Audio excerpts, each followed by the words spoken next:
Voilà la vidéo de présentation de l'électrification de mon extracteur à miel. Parce que classiquement, quand on commence l'apiculture, on s'équipe au meilleur prix. Et alors, comme tout le monde, j'ai acheté un extracteur à miel qui est très bien, hein. C'est un 9 cadre radial avec une citerne en inox. Et donc à l'origine, il était équipé d'une manivelle en fait, tout simplement, hein. Il y avait un renvoi d'angle en plastique ici, là, et donc une manivelle pour l'actionner là. Et à l'usage, c'est vraiment lent et pénible, d'autant plus que quand on s'améliore en apiculture et qu'on augmente les récoltes, eh bien ça devient vite vraiment fastidieux de faire l'extraction du miel. Alors, pour m'aider un peu, j'avais d'abord utilisé une visseuse prise directement sur l'engrainement manuel là. Mais bon, ça m'obligeait à rester à côté. Et puis c'était quand même pas très satisfaisant quoi. Alors j'ai électrifié l'extracteur avec un petit motoréducteur là que j'ai trouvé simplement sur AliExpress. C'est un motoréducteur 24 volts qui fait 70 watts. Et donc la fréquence de rotation, c'est 320 tours par minute. C'est euh, c'est une, euh, c'est une fréquence de rotation que j'ai déterminée empiriquement, hein. J'ai manivelé le plus vite possible en essayant de déterminer la vitesse du tambour, là, du panier, la plus raisonnable possible. Et j'étais à peu près à 300 tours minute, qui était intéressant. Bon, le moteur faisait 320, ça fait l'affaire, quoi. Donc il y a aussi un palier là que j'ai acheté là, quelques euros. Et donc tout ça c'est assemblé avec une chapelle soudée en tube et en plat, hein, que j'ai faite. Et pour l'accouplement au panier d'essorage, j'ai récupéré l'accouplement en fait qui est d'origine, qui était d'origine sur l'extracteur à manivelle et donc je l'ai ressoudé sur l'axe là quoi. Euh, Sur ce montage-là, j'avais mis une goupille fusible ici, au cas où il y aurait un blocage, je sais pas, du panier ou un grippage du moteur, hein, pour que ça fasse un point fusible mécanique là. Mais au final, je pense que le couple du moteur, il est vraiment pas assez élevé pour casser la goupille, hein. Donc finalement, ça sert un peu à rien. Ces motoréducteurs-là, ils sont donc c'est un roue vis sans fin, hein, mais néanmoins ils sont quand même réversibles, ce qui veut dire qu'on peut le tourner, on peut tourner le panier à la main pour pouvoir charger les cadres pleins de miel et décharger les vides un par un en faisant tourner le tambour d'un pas à chaque fois, sans que ça force sur la mécanique. Donc voilà, ça c'est assez pratique. Voilà, donc ça c'est pour la partie mécanique de la motorisation. Donc c'est l'ensemble verre, moteur et palier. Et c'est fixé à la place de l'ensemble manivelle en plastique avant, donc sur le profilé de maintien de l'extracteur. Alors ça c'est accompagné d'un pupitre de commande électronique. Alors lui il est là pour délivrer les 24 volts au moteur et pouvoir faire des accélérations, des freinages et que tout ça soit programmé.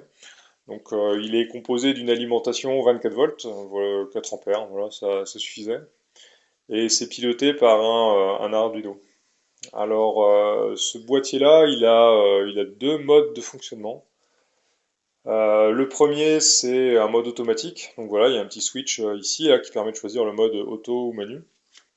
Ce mode automatique-là, il fait faire au moteur des cycles qui se composent d'une accélération, jusqu'à une vitesse qu'on peut choisir, pendant une durée qu'on peut choisir. Et après, voilà, c'est suivi, quand le cycle est fini, d'une phase de freinage. Alors l'accélération, c'est-à-dire la pente, la vitesse de montée en vitesse de l'ensemble, on peut la régler voilà, avec ce petit potentiomètre là. La vitesse max, on peut la régler aussi. Donc là, j'ai mis le potentiomètre à fond, ce qui veut dire qu'on ira à fond de la vitesse possible.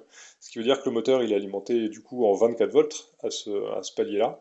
Donc il tourne à sa vitesse maxi, hein, de 320 tours minute. Et voilà, la durée ici, elle est réglable de quelques dizaines de secondes à peu près 10 minutes à peu près. Alors là, j'ai mis pour la démo l'accélération à fond, la vitesse à fond et la durée au minimum de manière à ce que la manip elle dure pas trop longtemps, quoi. Alors les phases d'accélération ainsi que le réglage de la vitesse max, tout ça c'est fait par l'Arduino par le principe de modulation de largeur d'impulsion, donc PWM. Et pour ça, j'ai choisi une fréquence de 32 kHz de hachage du courant à envoyer au moteur, ce qui fait que c'est au-dessus de la fréquence audible par l'oreille humaine, donc finalement le fonctionnement est silencieux. Euh, J'avais essayé au début avec les librairies de base de l'Arduino, là, la fonction PWM, mais je crois elle hache le courant à peu près à 1 kHz, ce qui fait qu'on entendait vraiment les bobinages du moteur qui sifflaient, quoi, enfin, ça chantait, c'était pas du tout satisfaisant là, comme fonctionnement. Quand l'appareil il est prêt, il y a cette LED-là qui clignote, qui signifie qu'il est prêt pour lancer le cycle. Donc pour ça, il faut appuyer sur ce bouton-là. Donc voilà, c'est parti. Euh, Pendant l'accélération, cette LED-là, elle s'allume. L'accélération, donc, elle n'est pas mise directement à 24 volts, malgré qu'on soit avec le bouton à fond. Là, pour tout ça, dans le programme de l'Arduino, il y a tout un tas de butées logicielles et de vitesses minimales qui sont dans le programme et qui servent à ne pas faire forcer la mécanique, en fait, avec des démarrages directement à 24 volts, à plein pot, quoi, ou des arrêts brutaux.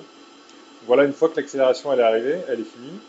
Le palier de durée, il est matérialisé par les 6 LED là qui s'éteignent les unes après les autres. Alors là, c'est très court, parce que la durée, je l'ai mise au minimum pour que ça aille vite.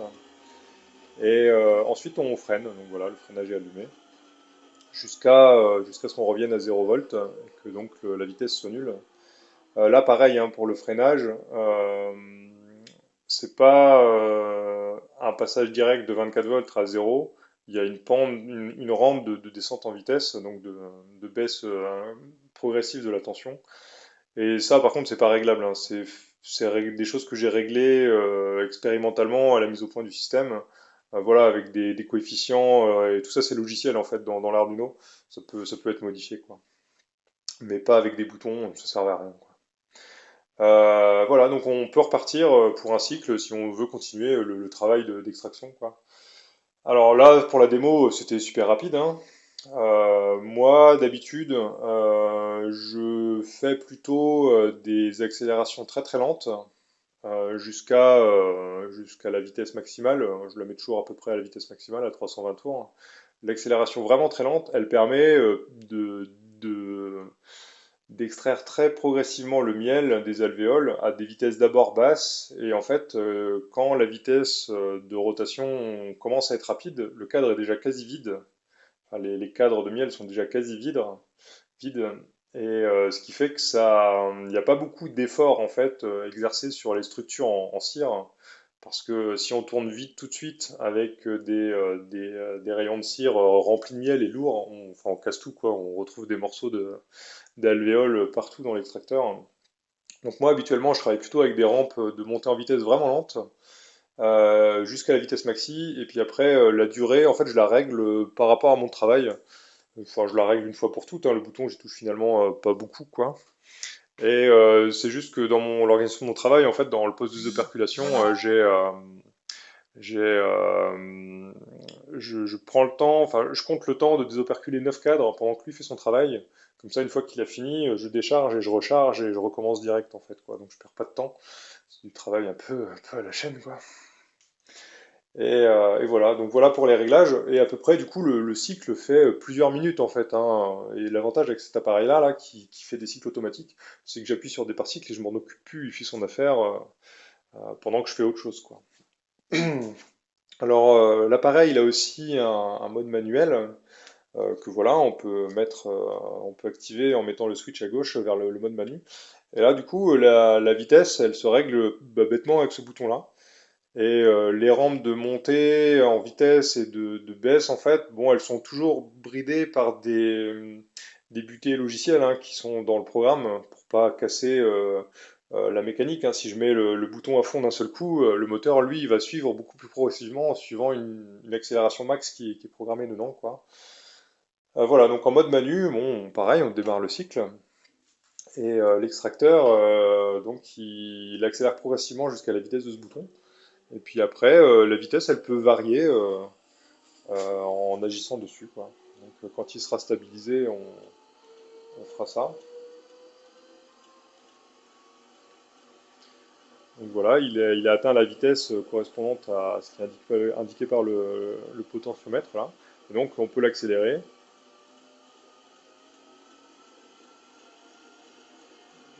ou l'abaisser comme ça. Voilà, donc ce mode manuel-là, il sert pour tout ce qui est un peu particulier à faire, hein, pour l'extraction de miel. Hop, voilà, on l'arrête. Donc il passe en freinage jusqu'à l'arrêt. Et ça, je m'en sers notamment pour moi, par exemple, pour mes cadres de hausse, je les utilise avec des bandes amorces de cire. Ce qui fait que parfois, quand ils sont pas terminés d'être construits par les abeilles, il n'est pas complètement complet dans le cadre et il n'est pas très solide en fait.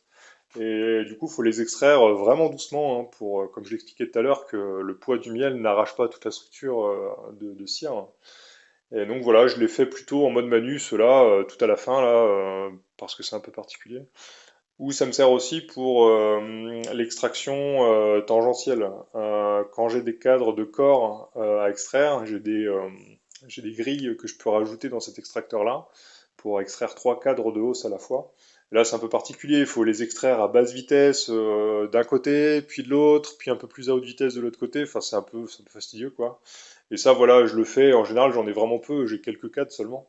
Et en plus, en général, j'essaye même pas de récolter le miel dans les cadres de corps, mais bon, parfois on en a dont on sait pas quoi faire, quoi. Et donc ça, je le fais plutôt en mode manu, comme ça c'est un peu du sur-mesure. Voilà, donc ça c'était le fonctionnement de l'appareil. Et donc sur la page du site internet là qui explique comment il est fabriqué, avec les schémas de fonctionnement, les schémas de fabrication, et donc les programmes de l'Arduino qui vont dedans. En fait, tout est plus ou moins expliqué avec des coefficients, enfin avec à quoi servent les coefficients et les butées logicielles dedans. Donc c'est assez facilement modifiable si quelqu'un souhaite refaire l'ensemble pour l'adapter à son extracteur et à son utilisation, quoi. Voilà, voilà pour l'ensemble.